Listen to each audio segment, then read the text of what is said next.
जय हिंद, जय भारत। रक्षा मंत्रालय कानून अपने हाथ में ना ले, ऐसे ही तीखे शब्द आज कुछ माननीय सुप्रीम कोर्ट में सुनने के लिए मिले हैं।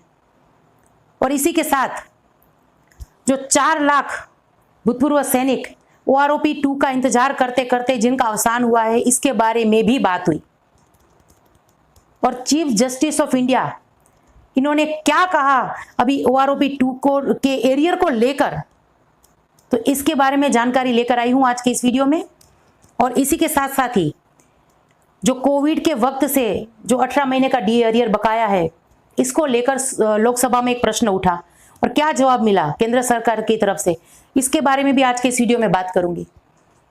और प्रीमेच्योर रिटायरमेंट वाले जो मेरे भाई हैं, इनके लिए भी बात करेंगे। तो चलिए ज्यादा देर ना करते हुए आज के इस वीडियो को शुरू करती हूं। तो मैं हूं रीना सुतार और स्वागत है आप सभी का मेरे इस चैनल में। जैसे कि आप सब जानते हैं, आज 13 मार्च है और आज माननीय सुप्रीम कोर्ट में केंद्र सरकार की तरफ से ये जवाब देना था कि क्यों OROP 2 के एरियर को लेकर इतनी देर हो रही है।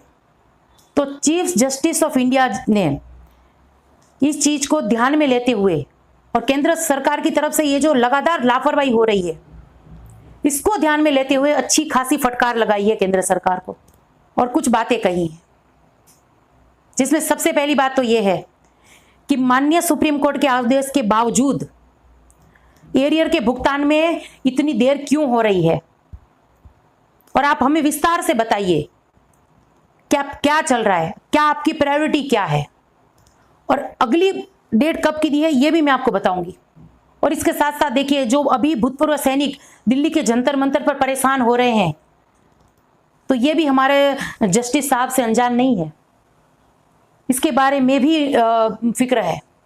तो इसके बारे में भी बात हुई कि देश के भूतपूर्व सैनिक परेशान नहीं होने चाहिए, ऐसा कड़क शब्दों में कहना है माननीय सुप्रीम कोर्ट की तरफ से। तो ये हमारे लिए बहुत अच्छी बात है। तो इस पर देखिए, अटॉर्नी जनरल R वेंकटरमणी जी ने क्या कहा कि हम 31 मार्च तक पूरा एरियर का भुगतान करने की कोशिश करेंगे, लेकिन और वक्त भी मांगा है। इसके बारे में मैंने आपसे वैसे कह दिया था जब ये सुनवाई की बात चली थी कि 13 मार्च में डेट मिली थी, जब केंद्र सरकार को माननीय सुप्रीम कोर्ट में एक हलफनामा दाखिल करके बताना था कि हम एरियर को लेकर देरी क्यों कर रहे हैं। तो जब ये खबर मैंने आपके साथ शेयर की थी, तब मैंने आपसे कहा था कि हो सकता है कि केंद्र सरकार और वक्त मांगे एरियर के भुगतान को लेकर। तो देखिए, यही हुआ है, केंद्र सरकार की तरफ से और वक्त मांगा गया है, लेकिन यह भी कहा है साथ में कि 31 मार्च तक कम से कम जो पैटर्न चल रहा है कि भाई फैमिली पेंशनर्स और जिनको एक ही किस्त में भुगतान होना था, उनको एक ही किस्त में होगा, और जिनको 4 किस्तों में होना है उनको 4 किस्तों में होगा। यानी कि कम से कम पहली एरियर की किस्त तो हम दे ही देंगे, क्योंकि आप सब जानते ही हैं कि कुछ को बैंकों की तरफ से पेंशन ले रहे हैं या स्पर्श की तरफ से जिनको पेंशन मिल रहा है, तो अभी तक उसमें से भी काफियों को मिला है, काफियों को नहीं मिला है, फर्स्ट इंस्टॉलमेंट भी नहीं मिला है। तो ये सब कुछ चल रहा है। तो इसको लेकर भी केंद्र सरकार ने जवाब दिया। जो उनके वकील थे जिन्होंने ये MA फाइल किया था कि एरियर का भुगतान एक साथ हो जाना चाहिए, इन्होंने भी केंद्र सरकार के खिलाफ बोला। और देखिए क्या कहा कि केंद्र सरकार और कितना वक्त मांगेगी, वो वक्त पे वक्त मांगे जा रही है। लेकिन चलिए, ये तो अच्छी बात है कि एरियर के भुगतान को लेकर बात कर रहे हैं। अच्छा होता अगर इसके साथ प्रीमेच्योर रिटायरमेंट वाले जो मेरे भाई हैं, इसके बारे में भी बात होती और OROP 2 की विसंगतताओं को लेकर भी एक केस फाइल होता। वैसे मैं जानती हूं कि हमारे जो चीफ जस्टिस ऑफ इंडिया है इससे अनजान नहीं है, लेकिन इसके बारे में देखिए कुछ बात आज नहीं हुई है। प्रीमेच्योर रिटायरमेंट वालों के लिए कुछ बात नहीं हुई है, क्योंकि ये केस इसके लिए था ही नहीं। और ये बताना मुझे इसलिए जरूरी होता है क्योंकि मैं जानती हूं जो प्रीमेच्योर रिटायरमेंट वाले हैं वो मेरे वीडियोस में इंतजार करते हैं कि मैं कब इसके बारे में कुछ जानकारी दूं।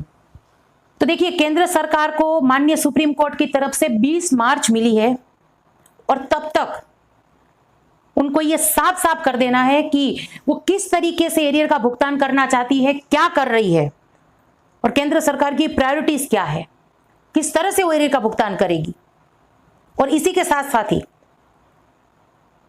चीफ जस्टिस ऑफ इंडिया जी ने यह भी कहा कि आप जो 20 जनवरी का जो लेटर है उसको वापस ले लीजिए। वो लेटर भी मैं आपको पढ़कर सुना देती हूं, जिसमें साफ साफ कोर्ट की अवहेलना की है। चलिए वो लेटर पढ़कर मैं सुना देती हूं। तो देखिए, ये है 20 जनवरी का वो लेटर, जिसमें केंद्र सरकार की तरफ से ये 6 पैराग्राफ में क्या कहा गया था। Arrears on account of revision of pension from 1/7/2019 till date of its implementation shall be paid by the PDA in 4 half-yearly installment. However, all the family pensioner, including those in receipt of special liberalized family pension and all guarantee award winners shall be paid arrears in 1 installment. यानी कि केंद्र सरकार की तरफ से ये कहा गया था कि जो सर्विस पेंशन ले रहे हैं उनको 4 किस्तों में भुगतान करेंगे, और बाकी जो फैमिली पेंशन वगैरह जो है उनको एक ही किस्त में एरियर का भुगतान हो जाएगा। देखिए, इस पर भी सर्विसमैन के जो वेलफेयर के जो वकील हैं, इन्होंने क्या कहा कोर्ट में आज, कि सरकार इस इंस्टॉलमेंट को, जो ये एरियर का भुगतान करना है, इसको 2024 तक खींच के जाना चाहती है और अपना फायदा देख रही है इसमें, ऐसा कहा गया। तो इसी लेटर को वापस लेने की बात कही गई है और 20 मार्च तक जो अपना पक्ष है वो साफ करने के लिए कहा गया है कि आप क्या करना चाहते हैं। तो अब हमें ये देखना है कि 20 मार्च को जब फिर से माननीय सुप्रीम कोर्ट में सुनवाई होती है तो उसमें क्या कहा था, केंद्र सरकार के द्वारा क्या सफाई पेश की जाती है। तो खैर, ये तो थी बात OROP 2 के एरियर को लेकर, जो आज माननीय सुप्रीम कोर्ट में सुनवाई थी इसको लेकर। और अब मैं आपको जानकारी दूं DA और जो कोविड के टाइम से जो DA बाकी था, 18 महीने का एरियर बाकी था, इसके बारे में मैं आपको जानकारी दे दूं।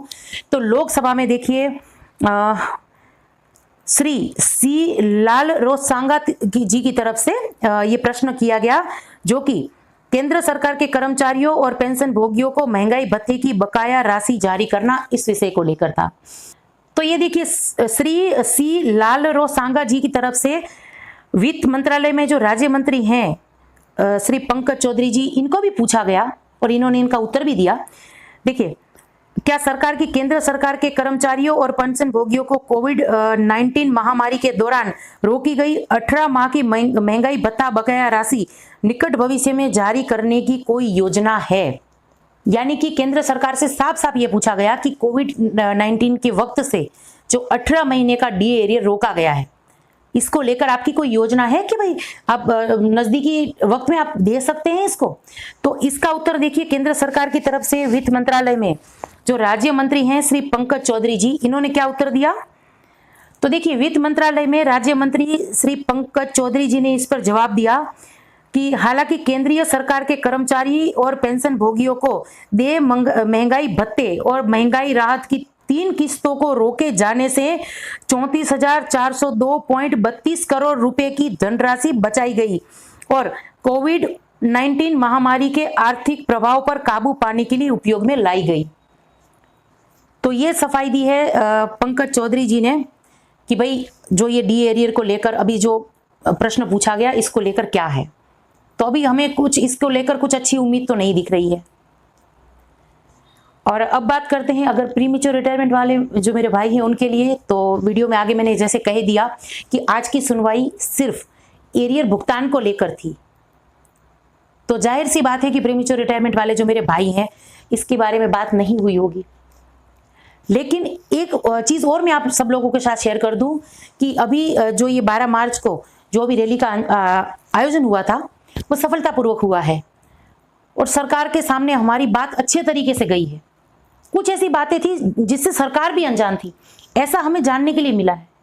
तो हम उम्मीद कर सकते हैं कि कुछ अच्छी खबर इससे निकल कर आएगी और जब ऐसा होगा तो जल्दी से मैं वीडियो लेकर आऊंगी और वो सब न्यूज़ जो है आप सब लोगों के साथ शेयर करूंगी, क्योंकि हमें भी अच्छा लगता है कुछ अच्छी खबर आप सब लोगों के साथ शेयर करना।